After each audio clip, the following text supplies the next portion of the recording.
garu, what exactly is a resume and how is resume very important in this corporate world?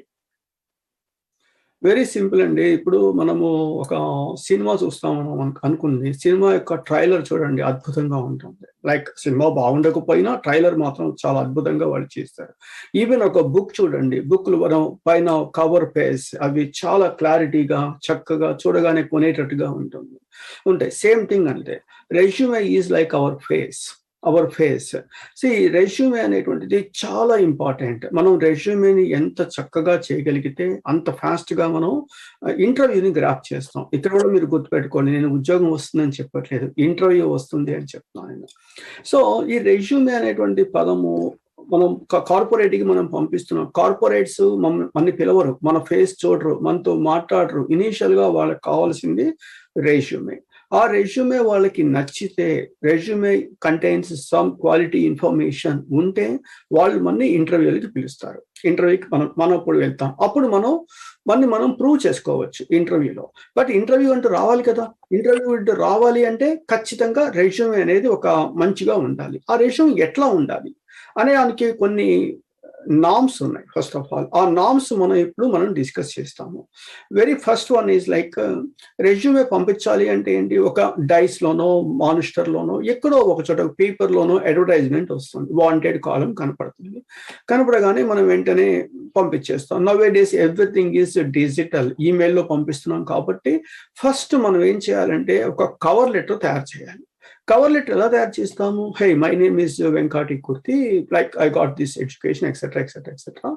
I saw your advertisement in so and so website. ఎక్కడ చూసామో మనం రాయాలి, ఎక్కడ source రాయాలి. I saw advertisement in so and so website which indicates you are looking for some programmers. I have this educational background and this experience seems that I am the best fit for this position. మిమ్మల్ని మీరు నమ్మాలి, నేను ఆ పొజిషన్కి best fit అవుతాను అనుకున్నాను కాబట్టి నా రెజ్యూమ్ మీకు పంపిస్తున్నాను. Please find a attachment, word attachment అని చెప్పి అటాచ్మెంట్ ఇచ్చేసి వాళ్ళకి పంపించాలి. First step is more important is cover letter. Cover letter అంటే పెద్ద మనం స్టోరీ రాయాల్సిన అవసరం ఏమి లేదు. Very simple. నేను ఎక్కడ చూశాను, నా క్వాలిఫికేషన్స్ ఏంటి, how I am going to justify ఆ పొజిషన్కి నేను ఎంతవరకు ఫిట్ అవుతాను అనేది ఒక జస్టిఫికేషన్. అవి చేసి మనం అటాచ్మెంట్ పంపించేసామనుకోండి. పంపించినప్పుడు రిక్రూటర్స్ అప్పుడు కవర్ లెటర్ చూస్తారు, ఇది ప్రొఫెషనల్గా ఉన్నది అనుకున్నప్పుడు అప్పుడు రెజ్యూమేని వాళ్ళు ఓపెన్ చేస్తారు. అండ్ రెండవది, బిఫోర్ గోయింగ్ ఫర్దర్, ఇప్పుడు రెజ్యూమే మనం పంపిస్తున్నాము అనుకోండి. ఇప్పుడు నా ఈమెయిల్ అడ్రస్ తీసుకుందాము ఫర్ ఎగ్జాంపుల్.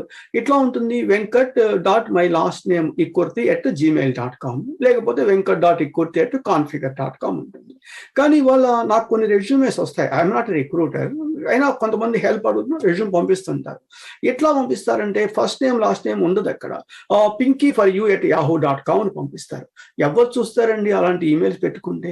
ప్రొఫెషనల్గా ఈమెయిల్ అడ్రస్ క్రియేట్ చేసుకోవాలి. అంటే your first name your last name తో కలిపి ఒక ఈమెయిల్ అడ్రస్ పెట్టుకోవాలి. That's most important. అండ్ మూడు ఫోన్ నెంబర్లు పెడతారు. అక్కర్లేదు, మీరు తీసేటువంటి ఫోన్ నెంబర్ ఒక్కటి చాలు. నాకు ఎందుకు వాళ్ళు 2 సిమ్ కార్డులు 3 సిమ్లు ఎలుగు పెడతారు నాకు అర్థం కాదు. ఒక్క ఫోన్ నెంబర్ చాలు. ఒకే ఒక ఫోన్ నెంబర్ పెట్టడం, ఒక ఈమెయిల్ అడ్రస్ ఉంచటము, అవి 2.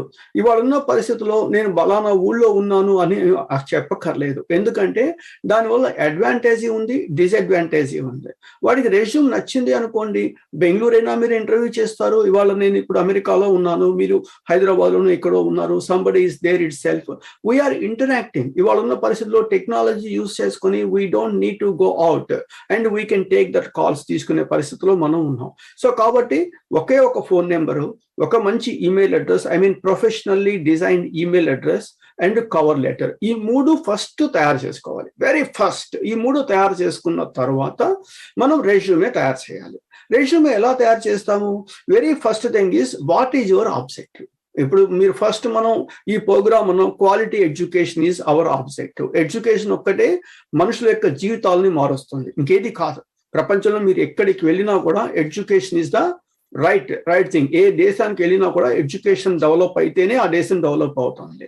సో కాబట్టి ఏంటి, మన యొక్క objective we are very clear on that side. అదే విధంగా స్టూడెంట్స్ కూడా ఏం చెప్పాలి, నా ఆబ్జెక్టివ్ ఏంటి, I want to get a job, I want enter into corporate citizen, that is your objective అని మీరు చెప్పాలి. Looking for a some programming position, having with so and so something. ఒక 2 lines is enough. 2 లైన్లలో తన యొక్క objective రాసిన తర్వాత తనకు ఒక 100 క్వాలిఫికేషన్స్ ఉండొచ్చు, 100 టెక్నికల్ స్కిల్స్ ఉండొచ్చు. వీటన్నిటిని సమ్మరైజ్ చేయాలి.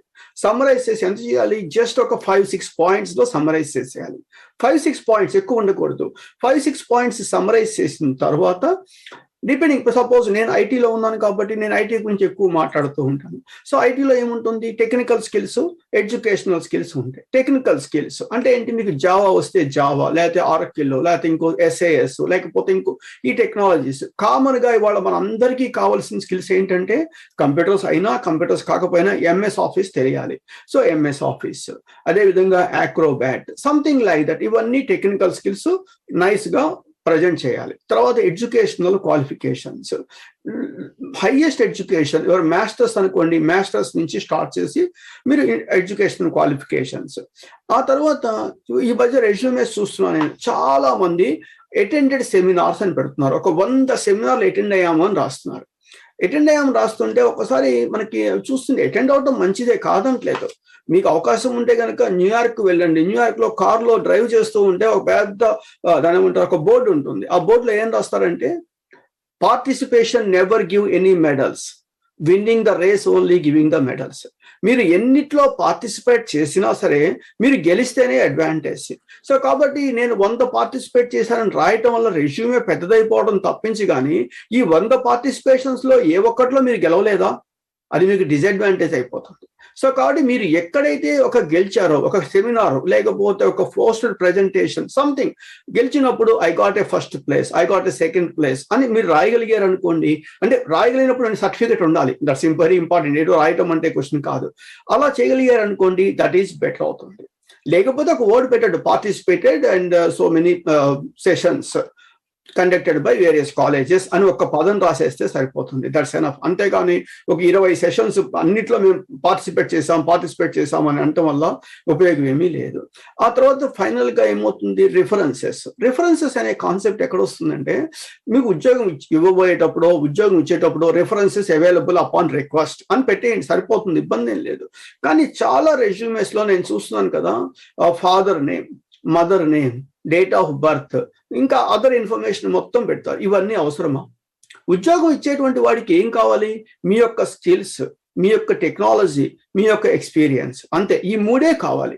అంతేగాని మీ ఫాదరు, మదరు, ఇంకోళ్ళు ఇన్ఫర్మేషన్ అక్కర్లేదు.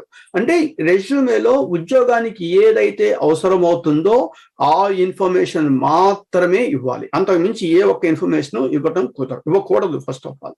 రెండవది, ఎప్పుడైతే ఇలా రెజ్యూమే తయారు చేసిన తర్వాత మీరు చేస్తారు, రెజ్యూమ్ చేసిన తర్వాత ఆ రెజ్యూమేని ఏం చేయాలంటే, మీ యొక్క వెల్ విషర్స్, మనుషులు 2 రకాలు ఉంటారు, well wishers, acting as well wishers.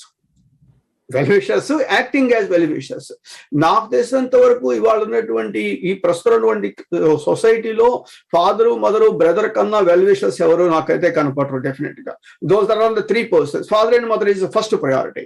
Like వాళ్ళకి చూపించండి, మీ ఫాదర్ కి చూపించండి, లేదా మీ బ్రదర్ కి చూపించండి. రెజ్యూమే చదువుతారు. చదివిన తర్వాత ప్రొఫెషనల్ గా మీకు ఎవరైతే బెటర్ అనుకుంటే వాళ్ళకి పంపించండి. నెక్స్ట్ వాళ్ళు కూడా రివ్యూ చేస్తారు. రివ్యూ చేసిన తర్వాత ఆ మోడిఫికేషన్స్ అన్ని చేసిన తర్వాత then your resume is ready to enter into the market. అప్పటిదాకా మార్కెట్ లోకి రెజ్యూమ్ పంపించకూడదు. ఫస్ట్ స్టెప్ ఈజ్, ఆ రెజ్యూమ్ పంపించే ముందు కూడా మనం ఏం చేయాలి, గ్రౌండ్ వర్క్ చేయాలి. గ్రౌండ్ వర్క్ అంటే ఏం చేయాలి, అది నెక్స్ట్ డిస్కస్ చేద్దాం. ఇంటర్వ్యూ ఎలా ఫేస్ చేయాలి అనేటువంటిది. ఈ రెజ్యూమే అనేటువంటి ప్రతి పదము మీకు తెలియాలి. మీ యొక్క జాబ్ సంబంధించినటువంటి రిక్వైర్మెంట్స్ కొన్ని మనకి తెలుస్తాయి, కొన్ని మనం పుస్తకం పెట్టి చదువుతాం, కొన్ని లేకపోతే ఆన్లైన్కి వెళ్ళి చదివే ప్రయత్నం చేస్తాం. ఇవన్నీ నేర్చుకోవాలి. అంతేగాని ఏదో ఒక ఆన్లైన్ లో ఒక రెజ్యూమ్ దొరికింది కదా, అదేదో మంచిగానే ఉంది అని చెప్పి కాపీ పేస్ట్ చేసేసుకుంటే అది కుదరదు ఫస్ట్ ఆఫ్ ఆల్. ఎందుకంటే ఇంటర్వ్యూయర్కి రోజుకి, ఇప్పుడు నాకే ఒక 10 రెజ్యూమేలు వస్తాయి, ఉద్యోగం కావాలనో ఇంకోటి ఏవో. ఐఎమ్ నాట్ ఏ రిక్రూటర్, అలా నాకే 10 రెజ్యూమేస్ వచ్చేటప్పుడు ఒక రిక్రూటర్కి ఎన్ని రెజ్యూమేస్ వస్తాయి? ఒక రోజుకి 600 రెజ్యూమేస్, 700 రెజ్యూమేస్ వస్తాయి. ఒక రోజుకు ఉండేది ఎంత? 8 ఇంటూ 8 640 మినిట్స్ ఉంటుంది. అతనికి 600 రెజ్యూమేస్ వస్తే ఒక రెజ్యూమేకి 1 నిమిషం కేటాయిస్తే ఇంక అతను పనేమి చేయలేడు. అతను చేయగలిగేది ఏంటంటే ఒక రెజ్యూమేకి అతను మాక్సిమం కేటాయించేది 5 సెకండ్స్, లెస్ దాన్ 5 సెకండ్స్.